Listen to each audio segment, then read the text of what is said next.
It didn't begin with open conflict. In fact, inside the polished corridors of Buckingham Palace, everything looked calm, controlled, and perfectly balanced on the surface. Smiles were measured, conversations were polite, and every public appearance gave the impression of unity. But behind those heavy velvet curtains and historic walls, something subtle had been shifting for years. Power in the royal family is never just about titles. It is about influence. It is about who gets heard in private meetings, who earns the trust of the right people, and who quietly shapes the direction of the monarchy without ever making noise about it.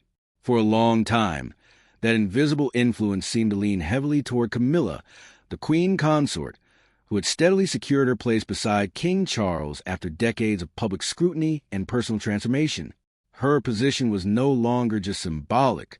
It was firm, established, and widely respected within royal structures. But something unexpected was happening in the background. A different kind of presence was rising, not loud, not dramatic, but steady, consistent, and increasingly impossible to ignore. Sophie of Edinburgh. She was never the type to compete for attention. From the beginning, Sophie chose a quieter path inside the royal family. While others attracted headlines, she focused on duty. While others dealt with controversies, she dealt with work, charity programs, humanitarian causes, and behind-the-scenes engagements that rarely made front-page news. But that was exactly what made her powerful in a different way. Because in royal life, visibility is not always the same as influence. At first, no one compared Sophie and Camilla. Their roles were different, their personalities were different, and their public images occupied separate lanes. Camilla stood close to the crown itself, while Sophie supported the monarchy from a slightly quieter position. But over time, subtle changes began to appear. Palace staff started noticing something interesting. When sensitive charitable decisions were being discussed, Sophie's opinions were increasingly sought after. When international humanitarian initiatives were planned, her name appeared more frequently in advisory circles. And when difficult internal situations arose, her calm approach began to stand out as unusually effective. She didn't challenge authority. She didn't question hierarchy. She simply became someone people naturally turned to. And that is where the quiet tension began. Not a rivalry in the dramatic sense. No public arguments. No visible confrontation. Instead, a slow shift in influence that only those close to the inner workings of the palace could truly feel. Camilla, on the other hand, had already fought her own long battle for acceptance. She understood the importance of stability and position. She had spent years rebuilding trust, carefully shaping her role within the monarchy, and finally achieving a level of respect that had once seemed impossible. So when Sophie's influence started growing, not through ambition but through consistency, it created an unspoken dynamic inside the royal ecosystem. Two different kinds of power.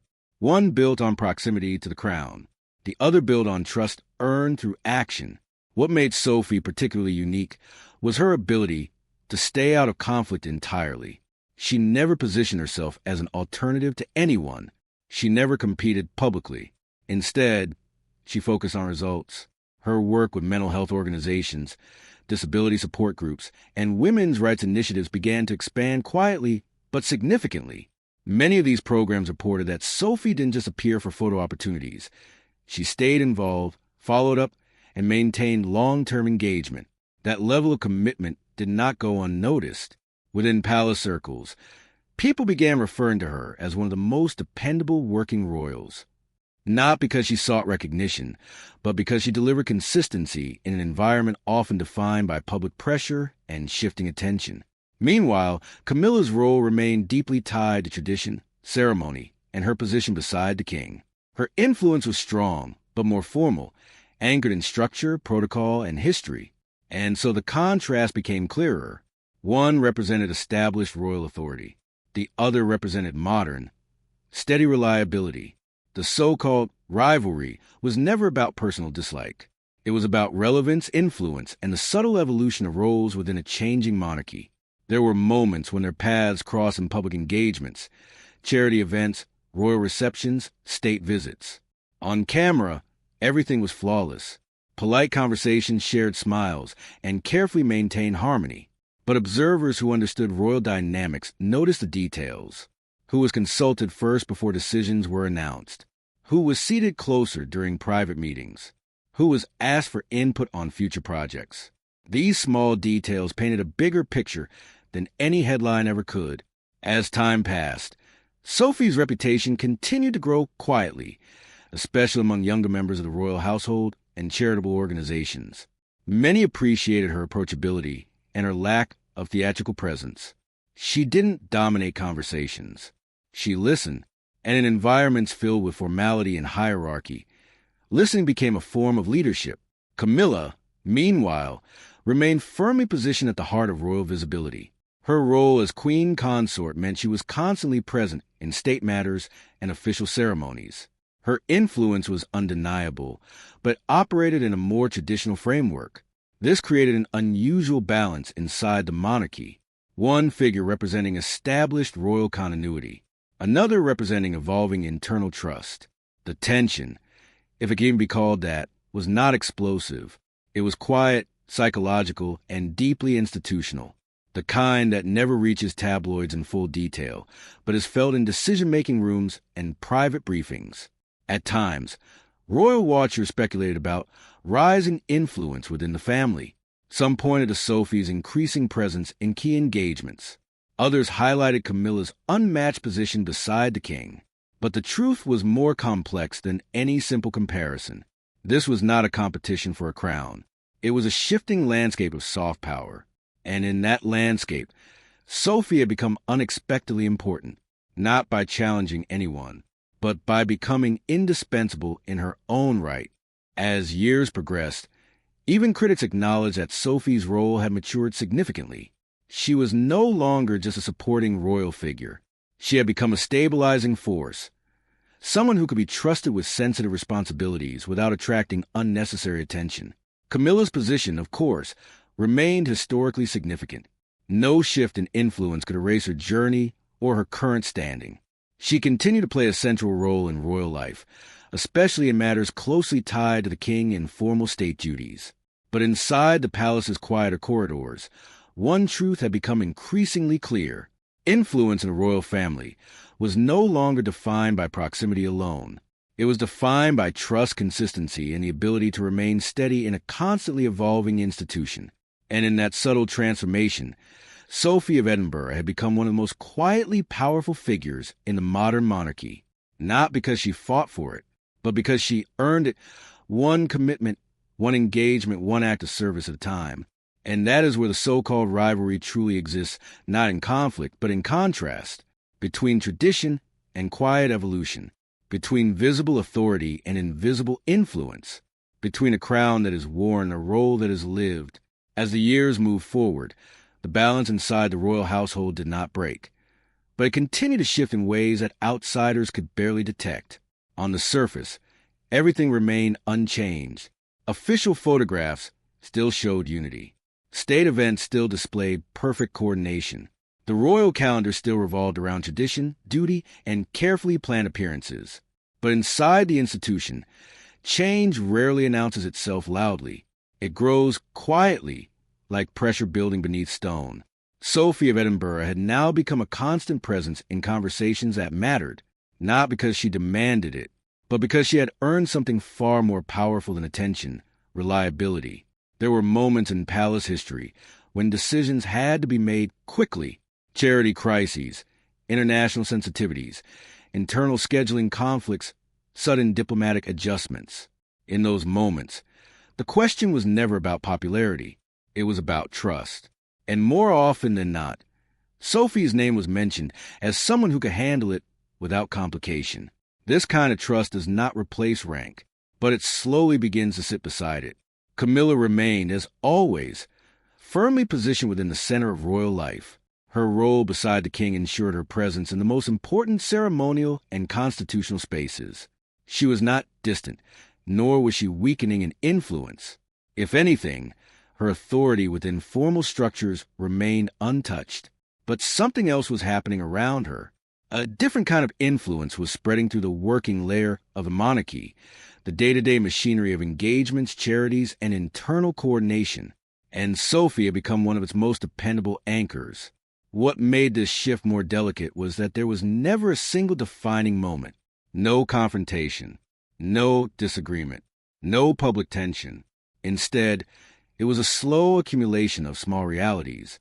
When reports were prepared for charitable foundations, Sophie's feedback carried increasing weight. When younger royals sought guidance on public duty, they often turned to her first.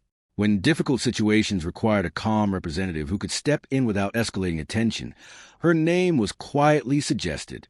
Even within staff circles, something subtle had changed.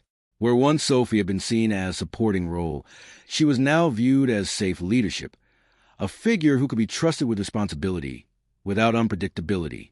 Meanwhile, Camilla's influence remained more symbolic and structural.